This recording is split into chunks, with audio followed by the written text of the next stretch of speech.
YouTube,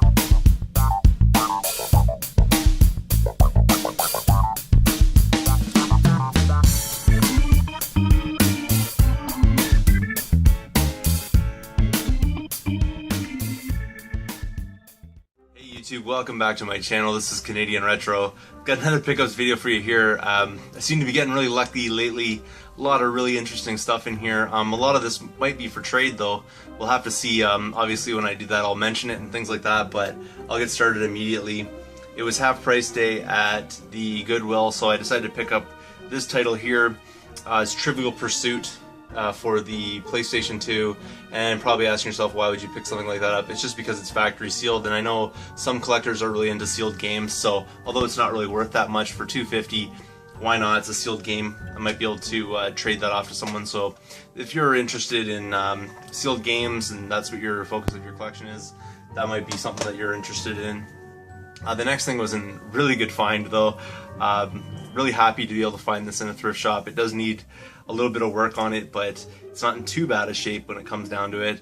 It's Super Mario Sunshine, and this wasn't there yesterday. I mean, these other ones were, or that other one was, but this one was not. This was out today, and I just happened to be the lucky guy to get my hands on it. It is complete, which is really nice. It is the Black Label version. The disc is somewhat beat up, but I do have a resurfacer machine coming pretty soon that is way better than my Skip Doctor. And my Skip Doctor can't do GameCube games, so for my birthday I'm going to be getting a machine that does a way better job, and I'll be able to actually resurface GameCube games, and I will do a video of that. So still though, it's in pretty decent shape overall, I guess. The manual's got a few bends and things in it, but otherwise for $3.50, I couldn't turn that down, that's for sure. Now moving on, I went to another Goodwill, and again it was half price day, and I picked up a couple of quirky items, nothing really for my collection, but again, if you're interested in these, I didn't want to leave them behind. They're just too, I don't know, cool to leave behind, so I just thought I'd grab them. The first one here is Chess Master 2000. This is an old PC game or IBM compatible game from back in the day, and it's so cool because it's like in this almost like a album kind of folder, which is really neat. There's the disc there, which is in excellent shape as well, and inside you've got like one of these a manual here which, you know, outlines everything that you need to do for it. I mean, this thing even has its registration cards, everything like that, so it's like super complete. Even more so, it has what is this, some sort of sticker, I think, and it actually tells you on the back of here what the original price was. So the person that bought this back in the day would have paid 64 something, so basically 65 bucks, and they got a $15 discount on it, so lucky them. What a deal. But what year was this, 1986 or something like that, $70 almost for a game. I mean, after taxes it would have easily been 70 bucks, so that's pretty cool right there. I didn't pay $70 for this, I paid half price of $2, so I paid $1 for this. It's pretty neat though, for sure. But if you're an old IBM collector or something like that and you're interested in this, I'm more than willing to you know, work a deal on this or whatever and things like that. But it's just too cool to pass up. This one's even more hilarious actually. Probably not more valuable and definitely not even useful, but just the folder part to it is just really interesting. This is cut and paste. This is an IBM compatible software basically, and it's for word processing, but the inside is kind of like I don't know, it's like a giant advertisement or pump up or something like that for this product, and it goes through like the history of technology as far as like printing and things like that goes, and then it gets into like typewriters and so on, and then it sort of basically says like this is the most innovative thing of all time, and it's just hilarious basically. You know, if you're interested, I can go through this with you if you want me to, show a little more detail in it or something like that, but just hilarious. Comes with 2 discs in there and has like the manual inside one of these sleeves somewhere. I saw it earlier, now I'm having a hard time finding it. Sorry, it's in the end here. So there's, you know, IBM shortcut keys and things like that in there, and then also the additional manual and things like that. That was a little sticky, but I think that's just from its old age. I mean, this thing is like circa, you know, 1980, let's see here, 1983, so that's getting up there. But anyways, if you're an IBM collector or you like these kind of things, let me know. This will be definitely up for trade. Just something kind of cool. I don't know, you might not find it that interesting, but I definitely did. So if I did, I mean, I'm sure someone else out there probably thinks those are kind of neat anyways. Moving on from that, I walked into a St. Vincent de Paul. Actually, normally don't go into this one because it's sort of out of my way, but my hockey gear was really starting to stink pretty bad, and my teammates weren't really appreciating the smell of me. So what I did was I took it down to get some ozone blasting, and that basically gets the stink off of it. While I was there, they said it was going to take about an hour or whatever to get to it. It actually took them more like 2 hours to get it done finally. But what I did was I stopped in at St. Vincent de Paul because it's literally like about 4 buildings down from where the place that was blasting my hockey gear was. So I picked up a couple of titles, nothing really that interesting here, but you know, I thought I would. Something I didn't have in my collection already was Tiny Toon Adventures, Plucky's Big Adventure. I know nothing about this, but for this I paid $2, and it's totally complete and in really good shape actually. I'm really surprised by that because the rest of the stuff in this place was pretty beat up, but that was pretty cool right there.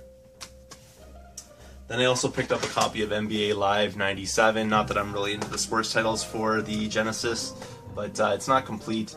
It just has the cartridge there, which is in really good shape. A lot of time Genesis stuff will be if it comes in the cartridge, or in the case, because you know, people keep them in the case. And then somebody has written down,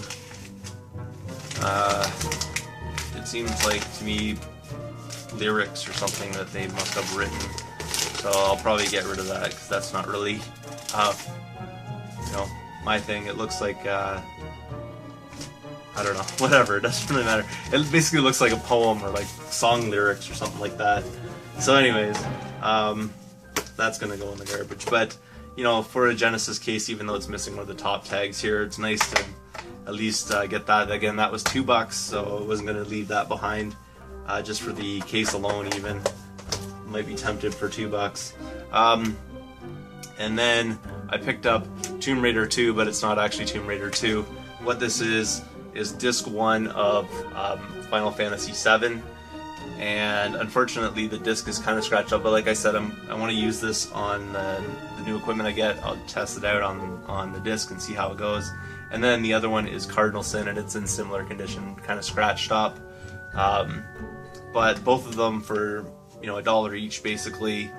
Good enough deal for me. Like I said, there'll be test subjects in my new machine to see if it actually works and what it looks like and how it finishes PlayStation 1 games and things like that. So that's that part to it. Then I went into a Value Village and hit it pretty big actually. A lot of interesting stuff here. I'm still debating some of this, whether or not I want to trade it or not. I'll have to see. The first thing here is Jungle Hunt, and that's for the Atari 2600. If you can see the price there, I paid $2.99 for that. So that's pretty cool right there. Didn't have it in my collection already, so pretty neat. Also for $2.99 I picked up Star Master. I'm trying to remember because I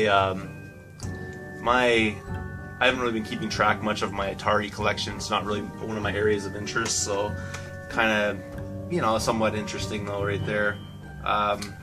So yeah, those two for $3 each I thought was pretty good. Something that I wanted to add in my collection. I'm trying to remember if I had it or not, but I didn't want to leave it behind just in case. I basically paid what this is worth, but I love this little puzzle game here. It's called Spot. If you haven't checked out gameplay of this, go check it out. It's pretty cool. It's just called Spot the video game. Don't get it confused with Cool Spot or whatever. That's a totally different game. This is just like an Othello clone, basically, video game. I had a lot of fun with this when I was a kid. It's a very, very simple game. There isn't a whole lot to it, but it's still tons of fun, and I like the animations and stuff that are in it. So I decided to pick it up. I couldn't remember if it was in my collection or not. I think it might be, but I didn't want to leave it behind just in case. If it isn't, I'll get my money back on it. Basically, I'll recoup my losses. A couple of Super Nintendo games I also picked up. They were priced for $6 each. The first one here is called Spanky's Quest. It probably sounds pretty dirty, but it's actually a kid's game. I'm pretty certain of it. It's like a puzzle game. I was checking out gameplay of it. Basically, you're like a monkey, and you're trying to collect a number of keys to get out of this room that you're in. And in that space, you basically are trying to kill off vegetables that have become personified, and they're trying to kill you, basically. So that's Spanky's Quest. Unfortunately, the label is just beat to no end, but I really wanted to check it out because it looked interesting, so I decided to pay the $6 for it. Moving on from that, I also picked up a copy of Marrow Paint. It has a dust sleeve that looks like a dog chewed on that corner, but luckily I did check it out, and the cartridge itself is actually intact, so maybe the dust sleeve did its job, or I don't know, the dog probably chewed it when it's off there. But you know, copy of Marrow Paint again for $6. Unfortunately, no mouse with this, but what are you gonna do, right? So it's in really decent shape, and I figured I wouldn't leave it behind. The only thing is there's a little bit of wear right there on the label, but otherwise pretty cool for $6. Then moving on, these things got a little bit pricey, so I was sort of debating whether or not to pick them up because I don't really know the interest in them. This one here is probably going to be for trade here. It's Infiltrate, the video game. This is for, let me try to remember now, this is for the Atari 2600, and I'll just get into that here. It is boxed and for the most part complete, so there's the game, and there's instructions, but they're a little bent. I can of course flatten that out. There's the Infiltrate game right there. And let's see if there's anything else in there. So that's everything for that one. Unfortunately, no other additional information on that, or rather, you know, like documents or whatever. But still, $7.99. I thought it was a decent deal, and I really didn't want to leave it behind for somebody else. So that's pretty cool right there. Box is not in perfect shape. Needs to be flattened or something. I don't know, but it's pretty good otherwise, like as far as the artwork goes on the outside, so that was kind of fun. Moving on, I also picked up Spider-Man. This is in much better shape because this is a hard box copy of it. So again, this is for the Atari 2600, so that's kind of cool. Paid $7.99 for this one as well. And there it is there, so it's in the sleeve. It even has the original insert. I don't know what the deal is with this though. It's a little, maybe it's a little bit bent or something like that, but that's the way it goes unless it's supposed to bow out like that. I'm not really sure. If you know anything about the insides of these boxes, you let me know. But the cartridge itself has that usual Atari problem, which is the speckling to it, which is caused by the garbage glue that they used on these. But again, it is boxed. I don't see any manuals or anything like that in there. I'm not sure if this one came with any, but that's pretty cool. Just for the box alone, that's kind of neat. And moving on, more Atari goodness here. We've got Star Wars The Empire Strikes Back.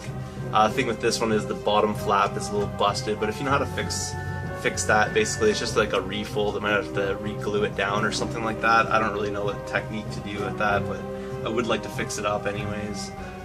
Comes with the manual here, and then the game, which is in really good shape. Again, it has this like weird kind of bowing effect to the inside of it. I'm not really sure if that's supposed to be part of it or something like that, but came with that, so it's pretty neat right there.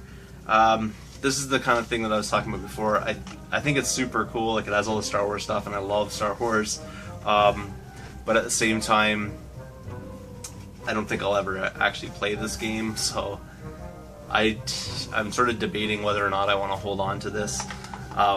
Again, I paid $7.99 for that, so you know, I thought still I can kind of think about it over time, and maybe someone can convince me otherwise, but still, that's pretty cool right there. And then the last of the Atari games that came from the Value Village is this one right here, which is Star Wars Return of the Jedi Death Star Battle.